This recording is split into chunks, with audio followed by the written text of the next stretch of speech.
Hoje neste vídeo vamos falar de Rudolf Lormann, um dos criminosos neste momento que escapou da prisão Val dos Judeus. Eu acho que tu vais querer ouvir todas as informações que eu tenho para te passar, porque hoje falamos sobre os crimes que este homem cometeu e falamos um pouco sobre a história dele. Por isso espero que gostem, se gostarem deixem o like, sigam para mais conteúdo deste e vamos lá começar.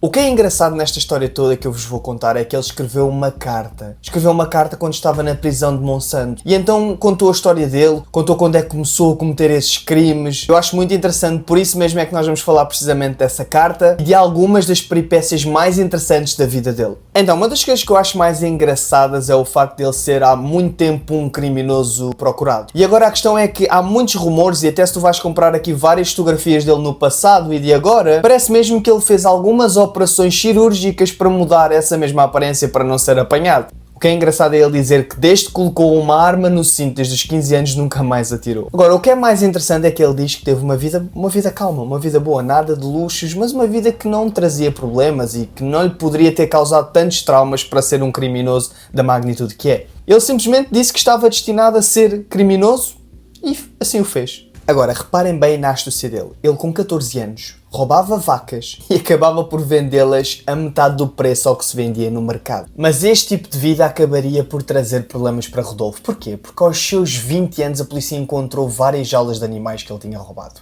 E então seria a primeira vez que Rudolf Lormann seria preso. E ele descreve a sua estadia na prisão como se fosse uma aprendizagem para ser criminoso. E bem, essas pessoas que ele acabou por conhecer na prisão iriam ser importantíssimas na sua vida porque iriam ajudá-lo a ter uma vida no crime, assaltos praticamente todos os dias. É engraçado que ele na carta descreve que acabou por assaltar bancos e veículos blindados em vários países, nomeadamente Bolívia, Paraguai, Peru e Equador. Ele adorava viajar, também roubava nos sítios onde viajava. Em 2002 ele afirmava que a economia estava má e as pessoas guardavam a maior parte do dinheiro em casa, mas ele dizia que era uma quantidade tão grande que não fazia sentido roubar e que seria muito difícil de roubar de uma só vez. Então ele decidiu fazer outro tipo de negócio, com raptos. Então foi nesta altura que Rudolf se tornou a pessoa mais procurada da Interpol com dezenas de assassínios, incluindo o assassínio da filha do antigo presidente do Paraguai. E eu vou-vos contar o que é que aconteceu nessa história, que é absolutamente arrepiante. Cecília Cuba foi enterrada viva com apenas 31 anos. E calmem pessoal, a história não acabou porque ele também fez mais uma bastante mais grave. Em que ele acabou por raptar o filho do Ministro da Saúde e acabou por pedir um resgate de quase 300 mil euros. E eles acabaram por pagar o resgate, mas o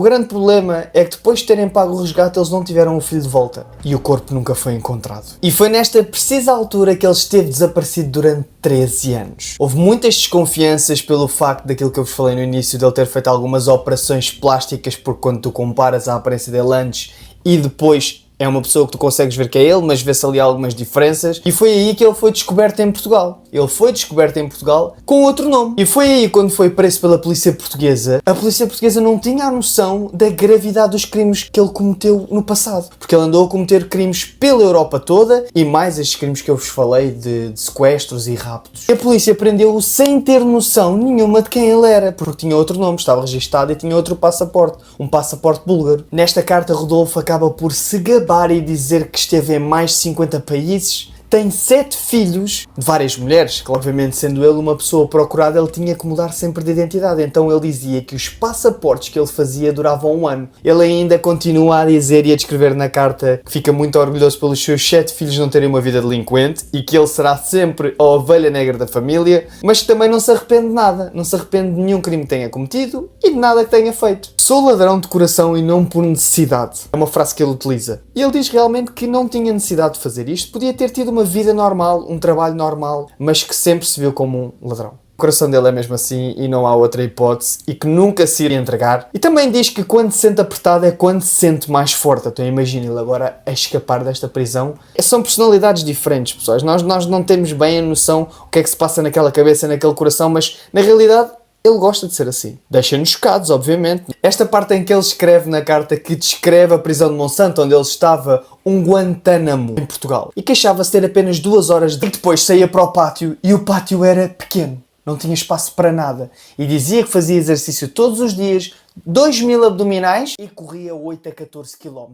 E que 2 telefonemas por dia não dava tempo suficiente para falar com a família toda dele. E ouçam isto agora, ele queria ser extraditado e julgado na Argentina. Pelo menos até ao dia em que escapou daqui e agora não sei onde é que ele está, não é? Nós não sabemos. Espero que tenham gostado do vídeo, eu gostei muito de gravar este vídeo para vocês. Digam-me o que é que acharam desta pessoa, é sem dúvida uma personalidade caricata e assustadora.